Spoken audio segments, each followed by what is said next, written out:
What's going on, everybody? Welcome back into LSU Breakdown. We've got a special few episodes of the podcast coming this week. I'm going to go daily from Tuesday to Friday with this. And here on Tuesday, I want to kind of go through some of the impact players on the offensive side of the ball for the Tigers this season. And we're going to start off with transfer quarterback from Arizona State, Jayden Daniels. Now, before I get into Daniels' stats from 2021 at ASU, I just want to preface this by saying I'm not the biggest Jayden Daniels fan. I don't really see him being the starter in Brian Kelly's offensive system at LSU in 2022. I think that goes to one of the other guys further on down the list. But lo and behold, Jayden Daniels is in Baton Rouge. He will be a part of the quarterback room. And look, I think there's a lot of high hope for this guy. He is a pretty dynamic player. But his stats last season didn't really show that. He finished the season 197 of 301 passing for 65.4% completion percentage with 2,380 yards and 10 touchdowns and also 10 interceptions. So the touchdown to interception ratio is even, which isn't really a good look. But stats aside, take this from a talent perspective and what Daniels brings to the roster and the quarterback room at LSU. And who knows, it could pan out to be a good fit. I don't see it that way, but I'm starting to get high hopes for the guy as we're, through the middle of July here, getting closer and closer to the 2022 season for the LSU Tigers, with SEC Media Days kicking off on Monday, and Brian Kelly spoke. And as did Jack Besh and a few other LSU players, BJ Ojolari, and I forget the other guy that was there for the Tigers. But I will recap that on Wednesday. I was going to do that today on Tuesday, but I decided to take a different route. Didn't really have enough time to prep for the media day recap, but that will be coming on Wednesday, and I'll give my thoughts and some insight on that and things like that. So watch out for that tomorrow. The second player on this list is Noah Kane. He's a 5'10", 220-pound running back from Penn State. He is originally from Baton Rouge, so it's a hometown get for the Tigers going into 2022. I think this is a huge get for LSU in terms of the running back depth, with John Emery back, but with Tyrion Davis-Price gone, with Armani Goodwin still there. Corey Kiner transferred out, but with Armani Goodwin still there on the roster, I think this sets up a really good dynamic for LSU in terms of depth at the running back position. In 2021, Kane rushed for 350 yards on 106 touches and 4 touchdowns. But couple that with LSU's dynamic, balanced offensive attack, I think if he does start, whether he gets significant playing time or is the starter altogether, I think Noah Kane will have a special season, or a couple of seasons for that matter, in Baton Rouge. The next player on the list for me is Kyron Lacia, 6'3", 212-pound wide receiver out of Louisiana Lafayette. Last season, under Billy Napier, who's now the head coach at Florida, he had 22 catches for 304 yards and nearly 14 yards per catch at 13.8 with 6 touchdowns. Lacy is a guy kind of like Kayshon Boutte. He can get really good separation. He has really good hands, runs really, really good routes.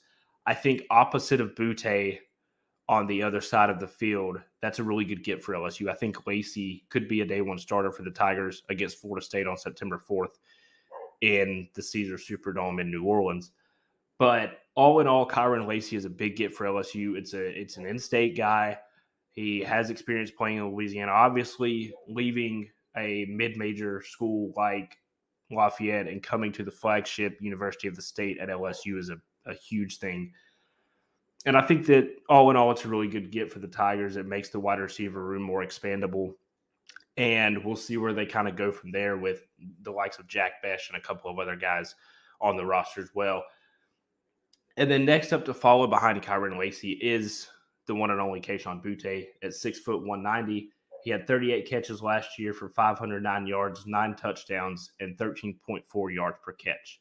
Now, going into the spring and the offseason, Boutte has been hurt, but there is full belief that he will be back ready to go by the beginning of the season. So I think that's really big for LSU. You pair him and Lacy on the outside at the X and Y receiver. And LSU's passing game could be really, really decent this year. I'm not going to say that it's going to take off like it did in 2019. I don't know that LSU could ever repeat that success just from a passing game or an offensive standpoint as a whole. But you couple these two guys with whichever quarterback starts this season and even the backups, and I think LSU's wide receiving core is going to be one of the best in the conference, hands down.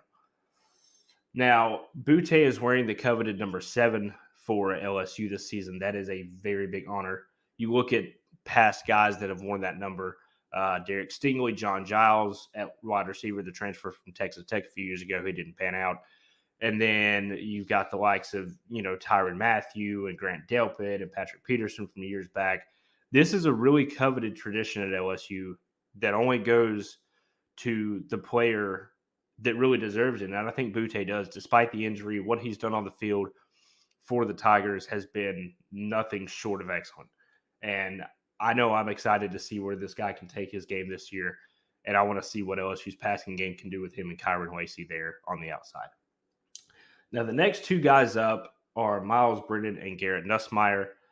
Brennan is a guy that everybody has been waiting on. I know me and my co-host, my dad, Steve, when Brennan was in high school being recruited by LSU, when he made his commitment, we both told each other this kid's going to be something special.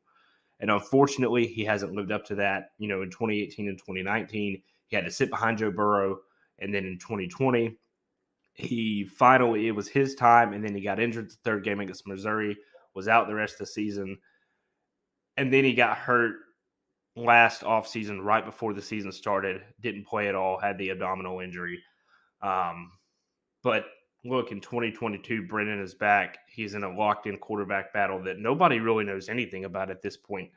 And I'll go back to the spring game in just a second when I get to the next guy. But I think Brennan looked good at the spring game. But the next guy up, Garrett Nutsmeyer, I think he looked the best out of any of the LSU quarterbacks. Nutsmeyer is a sophomore coming in that I think has a really high ceiling in Baton Rouge. And with such a stacked quarterback room, it's going to be hard to, pick and choose who's going to start right now. Obviously, the coaching staff will evaluate that and pick a starter likely a week or two before the game, maybe even the week of the game. Could be a game time decision. Who knows at this point? We're only in mid-July. Today's July 19th. We've still got a little, about a month and a half or so before kickoff against Florida State on the 4th of September. But Nutsmeyer had the best outing in the spring game. Now, I know it was no contact for the quarterbacks. They couldn't get hit. But Nutsmeyer was swinging the ball all over the field, looked really, really good. And if you were to start the season a week from the spring game back in April, Nutsmeyer would be your starter, or would have been your starter. But going into, summer and fall camp here, nobody really knows what's going on. And I think that the quarterback battle is obviously one of the main storylines to watch for LSU, aside from it being Brian Kelly's first season and all of the new coordinators, the coaching staff, the assistants, all that good stuff. The quarterback battle is something that everyone has been talking about. And honestly, I could sit here and talk about it for probably 30 or 45 minutes and break it down and give my thoughts on each guy and who I think should start. But I think I'm going to save that for a different day. But Brennan and Nutsmeyer both have attributes and abilities that will make the LSU offense what it needs to be, and as does Jayden Daniels. But going back to the spring game, my assessment on Jayden Daniels is, he made some all right throws, but he couldn't get hit. Had he been able to get hit, he would have been sacked a couple of times, wouldn't have made some throws. But I think that's something that, the coaching staff is working on with him and Brennan and Nutsmeyer as well. And overall, I just think that all three of those guys, Daniels, Brennan, and Nutsmeyer, are going to be impact players in some way for the Tigers offense this season. Now, the only quarterback I didn't mention was Walker Howard, the freshman. And that's just because if you really look at it, LSU isn't going to immediately throw in a freshman quarterback at starter. He's going to likely be the fourth guy on the roster on the depth chart. Now, we could see him play, in one of the lower tier games against a Southern or a New Mexico or maybe even a UAB in November, either in the second half or in, garbage time, whatever it may be. I think you'll see Howard play a little bit, so we'll get to see some of his abilities more than what we did in the spring game. But it won't be to an extent to where there's going to be a discussion of should this guy get more playing time? Should he be the starter, in this game, whatever it may be. It's not going to be anything like that. And then going back to the outside of the field at receiver / tight end, kind of a hybrid guy is Jack Bech. He became a huge fan favorite last season for the simple reason that he can catch the ball and catch the ball well. He had 43 catches for 489 yards and 3 scores last season. But aside from the stats, talent-wise, Jack Bech is an all-around guy that suits the LSU offense well. You could use him at tight end in any set. You could use him at wide receiver in the slot. You can use him anywhere you want. You could even throw him at running back if he could run the ball. But Jack Bech is such an asset for the Tigers this season, I think, in the passing game, that it's crucial that LSU gets him the ball a ton this season. I really think so. Especially if Butte and Kyron Lacy are double covered and Jack Bech is open throwing the ball. If 5 or 10 yards down the field, you've got Jack Bech wide open and you know that he can catch it and run it and make his way as close to the goal line as he can, throw it to him. Give him all the reps he can get. This kid is something special, and I think he's going to be something special for the next, 2 or 3 seasons, however long he's there.